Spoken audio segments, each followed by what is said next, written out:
I would like to thank the leadership for accepting my research project titled Agreement between Rapid On-Site and Final Cytology in Pancreatic Cancer during the 8th Pan-Arab Conference of Gastroenterology in Riyadh. My name is Ali Lankrani. I'm a third-year gastroenterology fellow at Allegheny General Hospital, Drexel University in Pittsburgh. My disclaimer is that I'm not an endosonographer. However, I will start as a clinical instructor and an advanced endoscopy fellow at Mayo Clinic, Florida in July. I would like to appreciate my mentor, Dr. Manish Dwan, for his support on these research projects. As the fourth leading cause of cancer death in the United States, pancreatic cancer deserves special attention. Close to 37,000 patients died from this cancer in 2010, and this means more than 4 lives per hour only in the United States.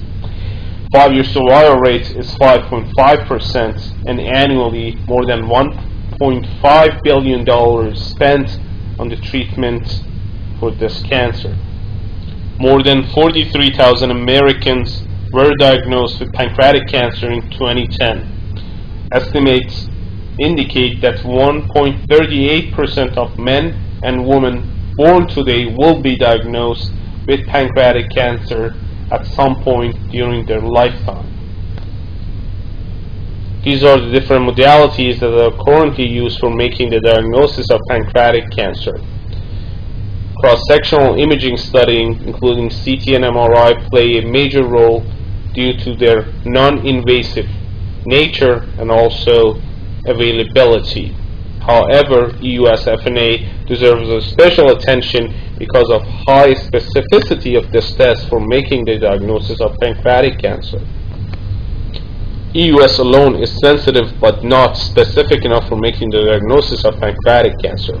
With the advent of linear EUS scopes, final aspiration is possible, and this has increased the specificity of this test for detecting pancreatic cancer dramatically. Tissue diagnosis is mandatory before starting neoadjuvant chemotherapy, however, not necessarily before surgery.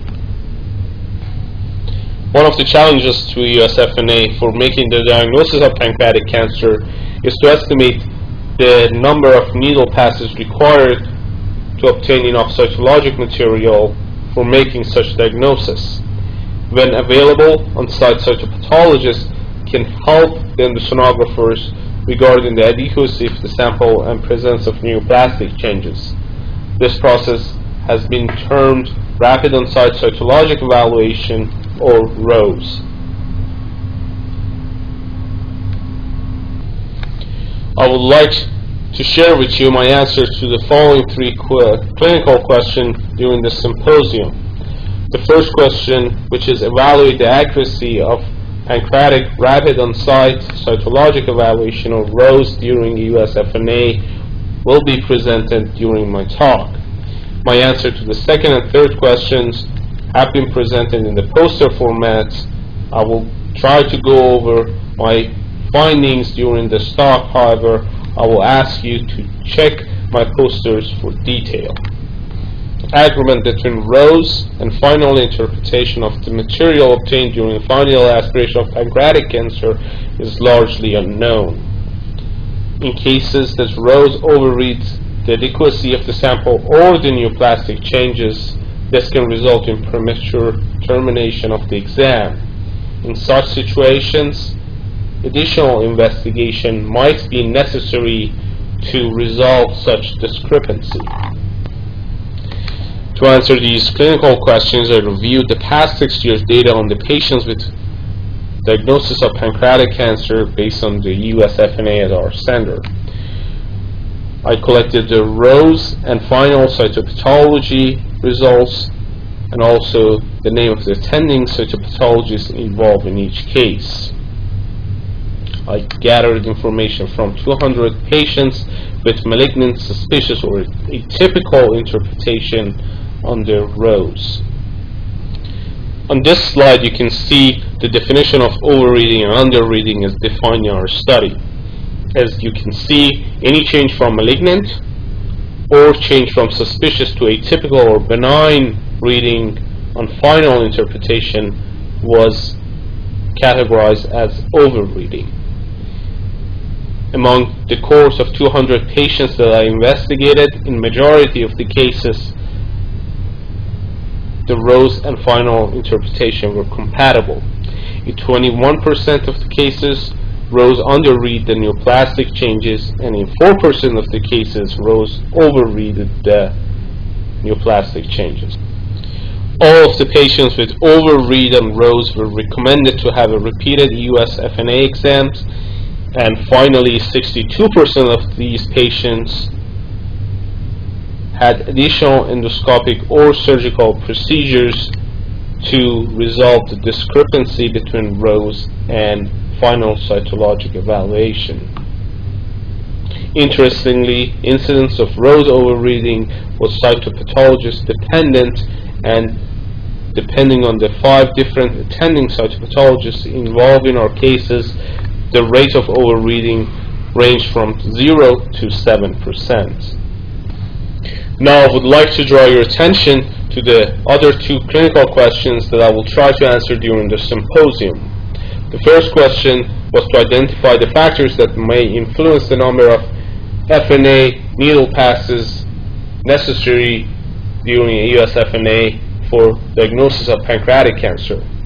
This research was presented in an oral presentation format during the 12th International Therapeutic Endoscopy Workshop at Cairo past December. In this study, I reviewed the past year's data on the patients that were diagnosed with pancreatic cancer with EUS FNA in our center. In the 188 patients that were included in this study, I gathered the information regarding FNA needle size, location of the mass, size of the tumor, and endosonographer's experience when performing each exam.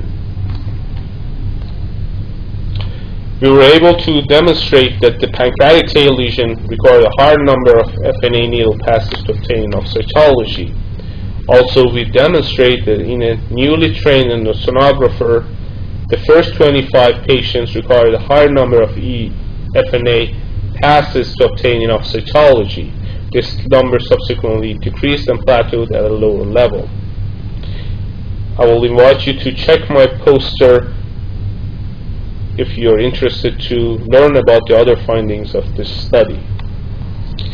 Lastly, I was interested to learn about the frequency of detecting neoplastic disease that was not picked on cross-sectional imaging study prior to performing a staging EUS FNA. I believe this information is crucial because resective surgery is curative only if the pancreatic cancer is localized. In order to answer this clinical question, I again reviewed the past year's data of the patients that were diagnosed with pancreatic cancer with EUS FNA in our center. I collected the location of the extrapancreatic suspicious appearing organ that was found on the EUS exam, and also I reviewed the final cytopathologic results of final aspiration on each of these lesions. The major finding of this study was that out of 217 patients included, 38 patients or 17% had at least one new suspicious appearing lesion separate from the pancreatic mass. At the end, 10% of the patients were upstaged because of the EUS finding that was not picked on the cross-sectional imaging study. If interested to learn more about this study, please check my poster presentation in the symposium. I would like to thank you for your time and attention to my presentation. I would like to conclude by mentioning that multimedia presentations that was included in my talk was from different sources from around the web. I personally have found such resources a crucial point of my education, and that's why I have prepared a manuscript that will appear in the April issue of Techniques in Gastrointestinal Endoscopy, titled Multimedia Resources in Endoscopy Training. I will urge all the trainees to review this article and I'll be more than happy to come back again if you want me to talk about different free resources on internet to help the trainees with endoscopic training. Thank you and have a good